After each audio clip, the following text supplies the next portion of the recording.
Ngapain? Mau gaya apa mau moto? Oke, sama semuanya.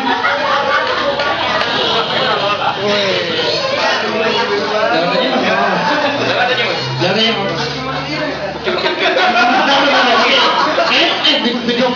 ngomong di sini ada job tambahan nih. Oke, tapi kasihan loh, masih beneran. Dan tadi kau perhatiin dia di sini punya job tambahan. Satu, ngebisikin komik di sini. Kedua, dia latihan militer. Ngerayap men lewat sini. Tapi thank you banget buat Rumah Kopi Nunos, buat tempatnya. Kita semua ada di sini, thank you banget. Tapi satu yang agak bingung. Gue kebetulan asal dari Padang, itu besar di Jakarta, di bekerja di Jakarta. Sekarang lagi cuti tahunan, lagi balik main ke sini, balik ke keluarga gue, lagi main. Dan ini pertama kalinya ke tempat ini dan kebetulan baru buka juga, agak kaget karena normally di Jakarta atau di tempat-tempat lain yang gue datangi yang namanya coffee house atau rumah kopi itu biasanya berseragam, tapi di Nunos ini nggak berseragam. Nah itu bukan berita buruk sebenarnya, karena berita baiknya kenapa? Setidaknya kalian nggak terlihat kayak smash kalau berseragam ya.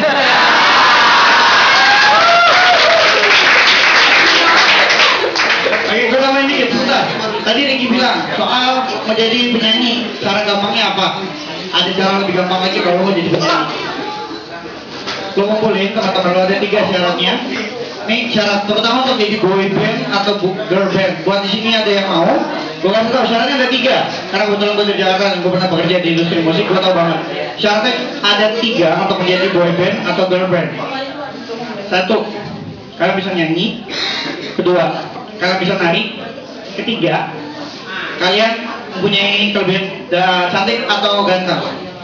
Syaratnya ada 3. Dan untuk menjadi boy band atau girl band, penuhi cukup salah satunya saja. Kenapa? Karena kalau lu bisa 3-3-nya, lu solo mendingan. Ngapain ngumpul rame-rame gitu. Oke. Sama perkenalan dulu teman saya Doroy. Tadi lu kenalan gue. Baju pemain pengennya di Twitter gue. Doroy. Jadi kalian tadi ya, kalian tadi terakhir kan? Twitter gue ini, bio gue ini, gue di DM siapa, baca aja nih. Gak usah di-scan, baca aja. Enggak sombong sama kalian.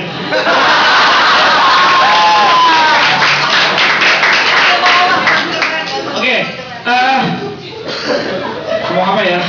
Gue nama tengah gue biasanya blank soalnya. Jadi gue lagi ngapa-ngapain, di tengah-tengah suka ngeblank gitu kan. Apa? Contekan dulu sebentar. Ya, terima kasih. Terima kasih buat contekannya.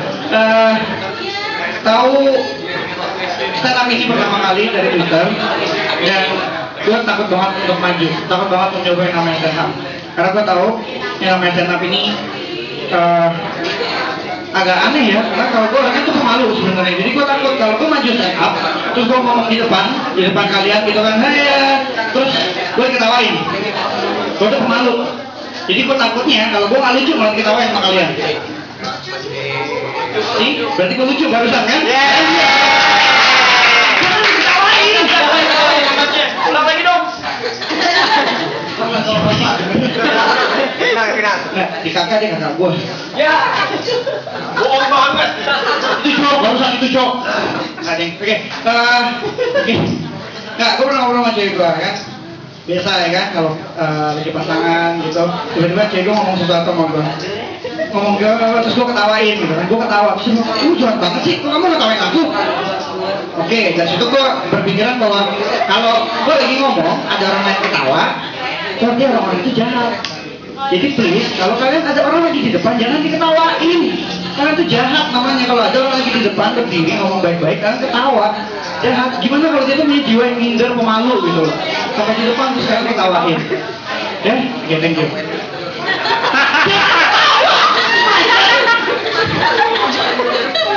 Apa ini? Jahat semua nih, jahat deh. Kalian jahat deh.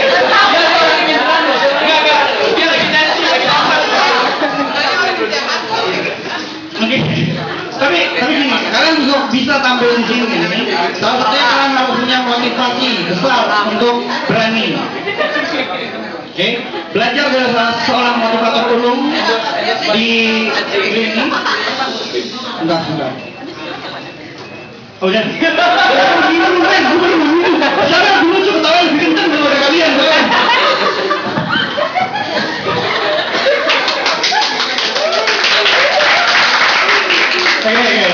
belajar dari salah seorang motivator besar di negeri ini yang berpenampilan fisik. Gue kebetulan bisa menilai orang dari penampilan fisiknya. Buat kalian yang nggak tahu, manusia itu pada dasarnya terbagi menjadi dua. Kalau dilihat dari luar ya, ada penampilan fisik, ada penampilan elektrik. Nah, kebetulan gue lebih pakar untuk di bidang penampilan fisiknya saja. Contoh, si bapak motivator ulung itu, Bapak Mario Teguh, yang selalu tertukar antara huruf S sama Z, Zahabat Zuber. Itu udah sekolah di mana? Dan kalian percaya sama dia, gitu kan? Selamat datang di Mario Teguh Golden Ways. Kalian tahu nggak apa hubungannya antara Golden Ways sama jari telunjuk? Gue nggak ngerti. Buat kalian yang sering nonton Golden Ways, kenapa satu? Ways itu dua, maksudnya jamak gitu kan? Jalan-jalan gitu. Terus kenapa Ways? Kalau jalan-jalan kan lebih tepatnya kita lebih percaya sama Komeng sama Adul kan, daripada sama Mario Teguh. Oke, balik lagi tadi, penampilan fisik Mario Teguh. Kenapa gue bilang? Dia sebenarnya terlepas dari Z dan S-nya. Dia nggak punya huruf S sebenarnya. Dia terlepas dari huruf Z dan huruf Z-nya dia yang tertukar itu. Dia itu berdua adalah orang yang sangat pintar.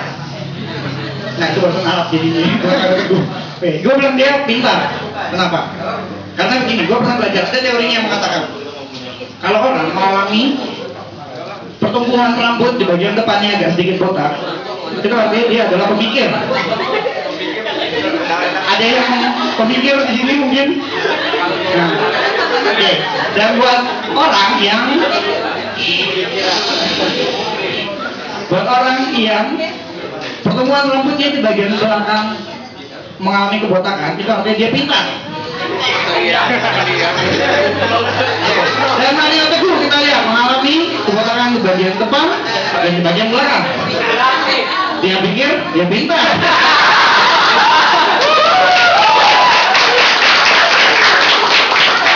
Nah, tepuk tangan berusaha ada yang nonton nggak? Karena kalau kalian tepuk tangan barusan dan kalian bilang dia pikir dia pintar dan kalian nonton, pertanyakan kepintaran kalian.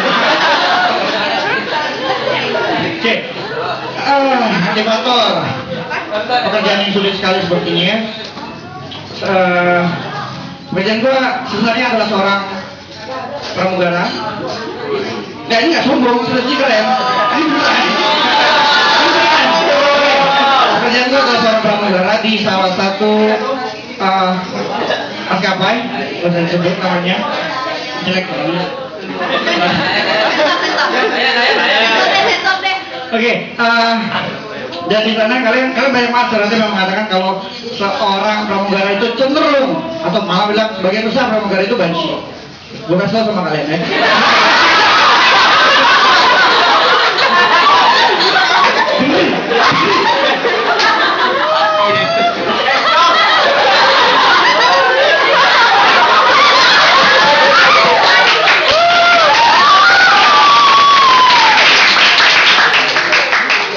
Tidak semua pramugara itu banci, ya, sudah tahu ya. Jadi, oke dulu Pak. Kan mau ngerti kenapa kalian ketawa? Ada caranya untuk membedakan mana yang namanya pramugara lurus dan pramugara presto. Kenapa kan disebut presto? Karena dia akan bertulang lunak. Bertulang lunak untuk berdiri saja. Contoh, kalau kalian mau lihat pramugara, contohnya salah satunya adalah dari cara dia berdiri.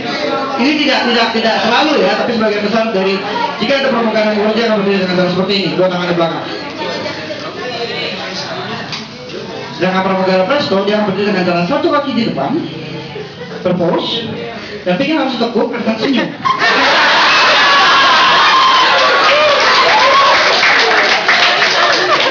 Kalau pernah naik pesawat, pasti tahu kita kalau ada peragaan sebelumnya, peragaan alat keselamatan. Itu juga bisa dilihat.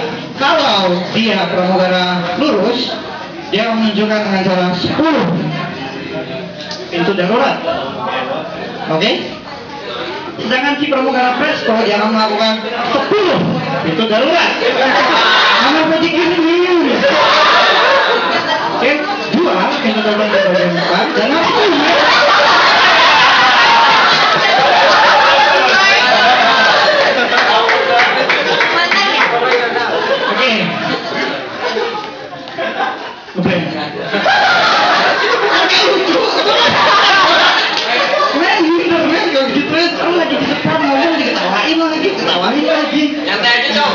Itu nyantai banget sih. Oke, untuk pramugara itu tadi. Terus lihat lagi bagaimana kalau ini gue taruh di sini untuk bantu. Karena kalau pernah lihat sesuai dengan peraturan keselamatan sipil, kabin kamera menunjukkan cara menggunakan sabuk pengaman, masker oksigen. Dan orang-orang yang menggunakan akan menunjukkan sabuk pengaman.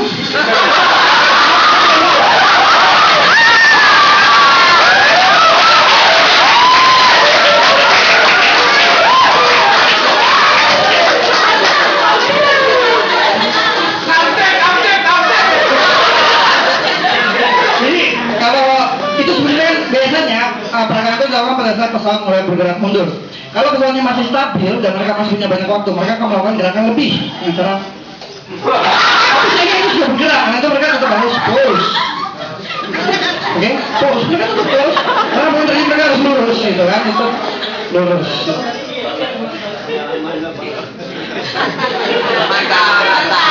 Oke. Tadi siapa yang bilang? Siapa yang jomblo di sini? Ini. Siapa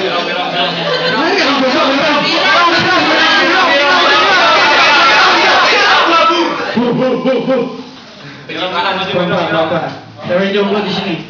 Gini. Yang jomblo bikin suara. Oke, dia doang jomblo.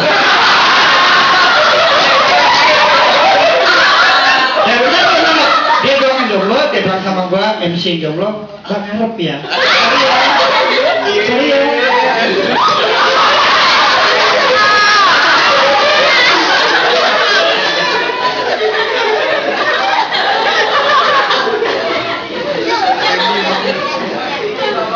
Oke, gue bilang lagi.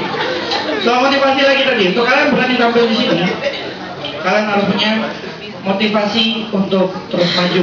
Gue bilang. Salah satunya contoh MC kita tadi bilang, tepuk tangan dulu dong buat dia. Gue bilang lagi, gue bisa menilai orang dari bentuk fisiknya. Bilang salah satu orang yang mempunyai bentuk fisik yang menunjukkan kalau dia punya motivasi kuat untuk maju. Belajar banyak dari dia. Gue contohnya tidak semotivasi dia untuk maju. Dilihat dari mana? Lihat perutnya men. Seberapa kuat dia menahan diri, perutnya terus bermotivasi untuk maju.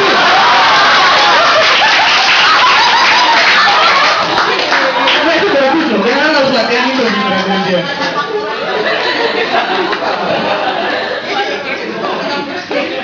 Oke, lagi-lagi saya pemalu. Cerita sedikit lah ya, tadi ada yang nyebut soal maskapai dan layang gitu kan. Woi, gerobak mantep. Ayo, bermotivasi maju! Pakai lah. Berarti saya bermotivasi maju, juga bermotivasi untuk samping ya.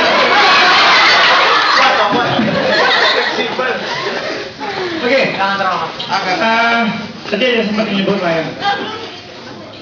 Kenapa sih dengan maskapai yang satu itu banyak banget, kebetulan kemarin datang di sini dengan naik Lion, dan ketika di sini ada salah satu penumpang yang ditegur dengan menggunakan handphone. Sebenarnya itu kan alasannya simpel, menggunakan handphone itu untuk keselamatan. Oke, memang kalau bilang nggak semua, nggak pernah kok saya tahu ya. Memang tidak selalu ketika ada yang menggunakan handphone pesawat itu meledak. Apa harapan kalian adalah meledak terus menggunakan handphone? Apa kalian butuh bukti untuk itu? Barangkali, oke, pesawat sebelah meledak, ya gue matiin aja handphone. Atau kalian butuh, pesawat sebelah meledak, seperti aku harus mematikan handphone. Atau kalian tweet dulu? Atau, oke, pesawat barusan di belakang saya adalah pesawat yang baru saja meledak karena menghidupkan handphonenya. Saya sudah di pesawat, sudah mau take off, matiin sekarangnya. Nggak perlu kan sepertinya. Nah, si bapak-bapak ini marah-marah. Ditegur sama seorang pramugara presto tadi, ya kan? Permisi, handphonenya tolong dimatikan dulu. Kali, ya kan? Dia masih beres, pramugara dengan ribet, ya kan? Ini meter dan sibuk sekali dia, ya kan? Dan ternyata ditegur sekali lagi, bapak, maaf, saya ingatkan kembali, handphonenya harus dimatikan sekarang. 2 kali. Gue jadi megang ngantuk, ya, aduh lama banget ini, gitu kan? Sambil nunggu, ketiga kali ditegur. Bapak maaf, Saya ingatkan sekali lagi, handphonenya sudah harus dimatikan sekarang. Bapak-bapak ini melihat, gue nggak tahu ya mungkin gimana posisinya, dia terdengar suaranya saja. Apa kamu? Lain tuh anjing. Nah serius dia ngomong gitu, terkejut. Jangan soalnya jangan muka gue yang sensor. Nah serius dia ngomong gitu. Masalahnya kaget dong semua orang yang di kabin pesawat itu. Gue pun kaget tuh. Astaga, apa itu? Marah sekali dia tampaknya.